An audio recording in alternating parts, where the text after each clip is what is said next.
स्वागत आहे मित्रांनो तुमचं या डेटाच्या ॲनालिसिस व्हिडिओमध्ये.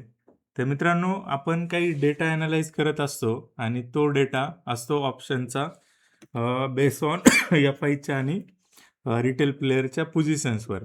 ओके. मित्रांनो, तुम्हाला काल सांगितलं होतं की मार्केट रिटेलरला वरतून उचलून आपटणार आहे आणि वरच्या लेवलला लटकवणार आहे. तर मित्रांनो, एकदम परफेक्ट पद्धतीने मार्केट पॉझिटिव्हही राहिलं आणि वरती रिटेलरला लटकवलंही सुद्धा. ओके. तुम्ही म्हणाल हे असं कसं होतं? इथे बघा, मार्केट सकाळी गॅपअप झालं. ओके. गॅपअप ज्यावेळी झालं त्यावेळी रिटेलरचा कॉन्फिडन्स नेक्स्ट लेवल असेल, कारण कुठला तरी एक रेजिस्टन्स त्याने कधीतरी ब्रेक केला असेल. ओके. तर मग हा त्याचा स्टॉप लॉस अशा हिशोबाने बाय करायचा. ग्रीन कॅन्डल झाल्या पुन्हा बाय करायचा. अशा हिशोबाने तो एकदम चांगला कॉन्फिडंट असेल. ज्यावेळी 200-250 पॉईंट मायनस होतं, पॉझिटिव्ह होतं, तर फार नेक्स्ट लेवल त्याचा कॉन्फिडन्स होता. पण मित्रांनो, त्याला काही विचार करायच्या आतच सगळा त्याचा आनंद हिरावून घेतला आणि मार्केट एकदम खालच्या लेवलला आलं. कालच्या व्हिडिओमध्ये मी परफेक्टली सांगितलं होतं की मार्केट एक 60-70 पॉईंटच्या ॲव्हरेजमध्ये इथे काम करेल आणि तशाच पद्धतीने झालं. शेवटी एक अप मूव्ह आला थोडासा. तर हा अप मूव्ह आहे ना, हा एक मोठा ट्रॅप आहे रिटेलरला गंडवायचा. रिटेलरसाठी आता ट्रॅप काय आहे की इथं कुठला तरी एक सपोर्ट असेल आणि आपण ह्या लेवलला पोझिशन्स घेतल्या की आता आपल्याला मार्केटही 25,200च्या वरती क्लोज होताना दिसलंय. ऑलमोस्ट 320च्या वरती क्लोजिंग दिलेली आहे. तर रिटेलरला काय वाटणार, 25,200 जो आहे ना, तो एकदम स्ट्रॉंग सपोर्ट आहे. ओके. आधी कुठला होता? 26,200. आता कुठला आहे? 25,200. पण बिलीव्ह मी, हा 25,200 सुद्धा असा एकदम पत्त्याच्या पानासारखा तुटून एकदम मेजरली खाली जाणार आहे. ओके. तर आत्ता रिसेंटली जे मला लेवल दिसत आहेत ना, त्या 24,000च्या खाली तर इझिली दिसतात. त्याच्यात वेगळं काही भविष्य सांगायची गरज नाही. ठीक आहे. तर मित्रांनो, डेटा कसा आलाय, कालचा डेटा कसा होता ते बघूया आपण. इथे तुम्ही बघू शकत असाल, काल ज्या पोझिशन्स होत्या रिटेलरच्या त्या होत्या साधारण 7 लाखाच्या पॉझिटिव्ह. ओके. काही शॉर्टिंग करून गेले होते एफ-आयज. ओके. त्यानंतरून प्रो प्लेयरनी सुद्धा काही शॉर्टिंग केली होती. तर याचा अर्थ थोडंसं अपसाईड येणं पॉसिबल होतं. अपसाईड आली सुद्धा. पण जी परफेक्ट लेवल तुम्हाला दिली होती की आपटणार जी आहे, त्या गोष्टी येतात कुठून, कशा पद्धतीने येतात, तर त्यासाठी तुम्हाला आहे ना, काही गोष्टी समजून घेणं गरजेचं आहे.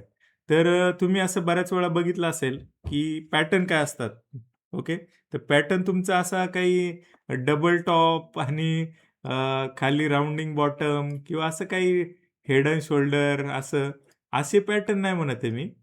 एखाद्या व्यक्तीचा काही पॅटर्न असतो. समजा तुम्ही हॉटेलमध्ये जाताय आणि हॉटेलमध्ये गेल्यानंतरून काय ऑर्डर करणार, कशा पद्धतीने तुमचं हे राहणार, ते 4-5 वेळा त्या हॉटेलमध्ये गेलं की त्या हॉटेल मालकाला पण माहीत होणार की अशा पद्धतीने एक फॅमिली येते आणि त्यांना हे पाहिजे.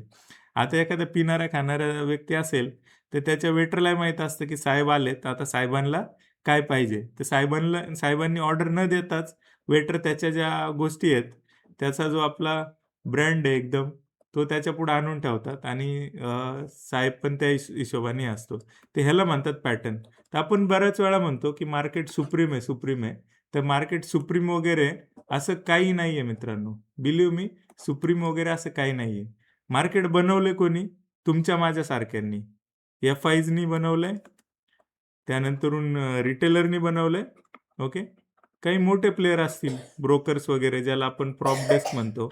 ह्या लोकांनी मार्केट बनवलेलं आहे. तर आता हे जे लोकं आहेत, हे लोकं काही एक धागा दोरा सोडून जात असतात. आता एवढी वर्ष झाली. आता तुम्ही बघा ही एक्सेल मी ऑलमोस्ट वर्षभरापासून रेडी करतोय. ओके. वर्षभरापासून या गोष्टी मी करतोय आणि तिथं जाऊन मला काही एक एज आलेला आहे, की अशा गोष्टी झाल्या, की अशा गोष्टी ह्यांच्या होतात. तर त्या ह्या हेड अँड शोल्डर आणि सपोर्ट रेझिस्टन्सच्या बेसवर नाही होत. त्या होतात डेटाच्या बेसवरती. ओके. तर डेटा कसे येतात, काय येतात त्याचं ऑब्झर्वेशन तुम्हाला करावं लागेल. चॅनलवर राहावं लागेल. ओके. माझ्याकडून शिकायचं असेल तर डिटेल्स ऑलरेडी दिलेल्या आहेत. तर रीच आउट करू शकता. दुसरी गोष्ट, मला एक गोष्ट फार प्रामुख्याने सांगायची, की मी ज्या लोकांना आता ग्रुपमध्ये काही लोकं ॲड झालेली आहेत.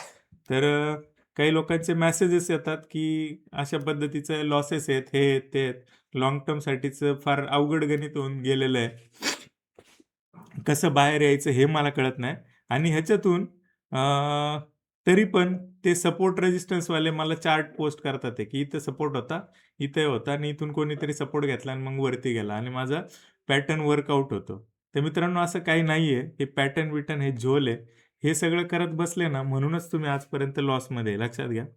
तर ह्याच्याही पुढे जाऊन काही फॉरेक्स रिलेटेड गोष्टी मला आहे ना लोकं पोस्ट करण्याचा प्रयत्न करतात की फॉरेक्स.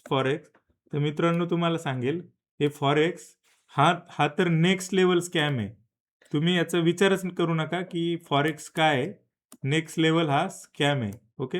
हा कसा स्कॅम आहे, ह्याची जी लिक्विडिटी असते ना ती बोलली जाते की बायनान्सवर असते.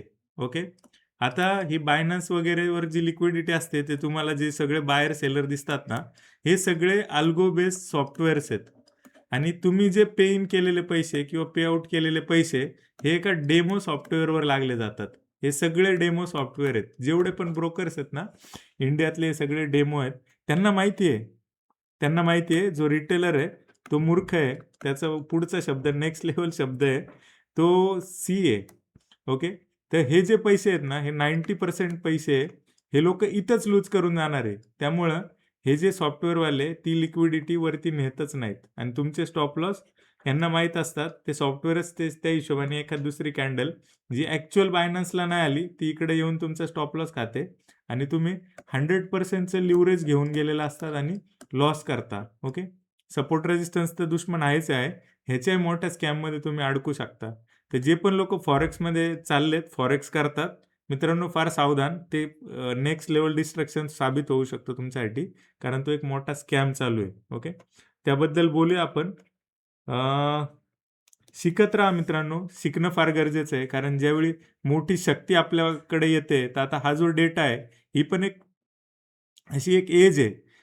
ती एज कशाप्रमाणे आहे, की जर लढायला निघालोय, तर आपल्याला पुढच्याची स्ट्रेंथच माहीत नाही. ते एफ-आयज करतात काय? प्रो करतात काय? मग रिटेलरनी काय केलं पाहिजे? तर आपण त्याला टॅकल करू. आता मार्केट एवढं निगेटिव्ह आहे. हे लोकं निगेटिव्ह पोझिशन्स घेऊन गेले आणि रिटेलरचा कॉन्फिडन्स एवढा नेक्स्ट लेव्हल आहे, की आता 9,00,000च्या पोझिशन पॉझिटिव्ह घेऊन गेलाय. आता एवढा कॉन्फिडन्स येतो कुठून? तर ह्या सपोर्ट रेजिस्टन्समुळे. आता 25,000 नाही तुटला. 25,200चा जो आहे, तो मेजर सपोर्ट आहे. तर हे जे पण न्यूजवाले आहेत ना, ते ह्या गोष्टी पसरवत असतात, की सपोर्ट आहे, ते स्ट्रॉंग सपोर्ट आहे, बाय करा आणि रिटेलर थोडीशी अपमूव आली. आता 2-3 वेळा ते कन्सोलिडेट झालं आणि शेवटी एक थोडीशी अपमूव आलेली आहे. मग रिटेलरला वाटणार हा स्ट्रॉंग सपोर्ट आहे. तर ह्या गोष्टींमधून वाचा, डेटावर लक्ष केंद्रित करा. आजचा जो डेटा आलेला आहे उद्यासाठीचा, तो एकदम बऱ्यापैकी निगेटिव्ह आहे. ओके. कदाचित कन्सोलिडेट जरी केलं, तरी ती हे सेलिंग अपॉर्च्युनिटी आहे. तर हे as it is call put घेऊ नका. त्याच्यामध्ये प्रीमियम असतो. ओके. तो प्रीमियम कसा हे करायचा त्याचे वेगळ्या स्ट्रॅटेजीज आहेत मित्रांनो. पण ओव्हरऑल डेटा हा निगेटिव्ह आहे. तर थांबूया आजच्या व्हिडिओमध्ये. अशाच याला ॲनालिसिससाठी सबस्क्राईब करून ठेवा.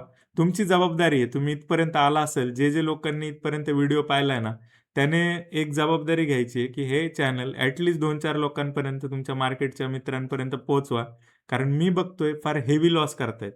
50,000, 1,00,000 हे नॉर्मल आहेत. काही लोकांकडे जे सेव्हिंग्ज उडवलेल्या आहेत. आर्मीची लोकं आहेत काही असे प्रोफेसर्स आहेत, काही मोठी लोकं आहेत. सगळे सेव्हिंग्ज उडवलेले आहेत आणि आता काय करायचं हा मार्ग नाही आहे आणि अजूनही असंच करत राहिलं तर फार हार्ड आहे. तर असेच कोणी जर काम करत असेल सपोर्ट रेजिस्टन्स आणि पॅटर्नवाल्याला तर पहिलं फॉरवर्ड करा आणि सबस्क्राईब करून ठेवायला सांगा आणि सांगा मार्केटमध्ये असं काही नाही आहे. तुम्हाला हे डेटा शिकावं लागेल आणि डेटा शिकवतोय विकास. फ्री ऑफ कॉस्ट शिकवतोय. एकदम मनापासून शिकवतोय आणि फार इन्साइटफुल पुढे देण्याचा प्रयत्न करणार आहे मित्रांनो. तर तुम्हाला काय करायचंय? तुम्हाला जायचंय YouTubeवरती आणि इथे YouTubeवर गेले की तुम्हाला आपला चॅनल सर्च करायचा आहे. तर चॅनलचं नाव जे आहे ते Instaला पण सेम आहे, याला पण सेम आहे. इकडे जाऊन तुम्ही चेकआउट करू शकता. सगळ्या रिटेल प्लेयरला तुम्हाला हा डेटा फॉरवर्ड करायचा आहे. आपले जे पण 2-5 हजाराचे 2,500-600 समथिंग सबस्क्रायबर आहेत, ते ॲटलीस्ट डबल झाले पाहिजे आणि ते तुम्ही करू शकता. मला विश्वास आहे. हे जर होत असेल, तर मला पण तेवढाच आनंद वाटेल काही वेगळं इन्साइटफुल देण्यासाठी. ओके. तर आता आपले जे सबस्क्रायबर आहेत, या नावाने चॅनल आहे, हे आपल्याला ऑलमोस्ट डबल करायचे आणि त्याला तुमचा सपोर्ट लागणार. इनिशियल लेवलची जर्नी आहे. प्रॉफिटची चिंता सोडा, लर्निंगवर फोकस करा, प्रॉफिट 100% येईल. ठीक आहे. तर सबस्क्राईब करायला विसरू नका आपल्या मित्रांना. तर थांबूया आजच्या डेटामध्ये. अशाच व्हिडिओसाठी चॅनलवर नक्की राहा. व्हिडिओ पूर्ण बघा. लाईक केल्याशिवाय जाऊ नका. गुगलला कळतं की हे कामाचं आहे. ठीक आहे. कमेंट जरी नाही केली तर लाईक करायला विसरू नका. लाईक केल्याने तुमचे लाईक्स कुठेही दिसले जात नाहीत. त्यामुळे लाईक 100% करा. थँक्यू. थांबूया आजच्या व्हिडिओमध्ये.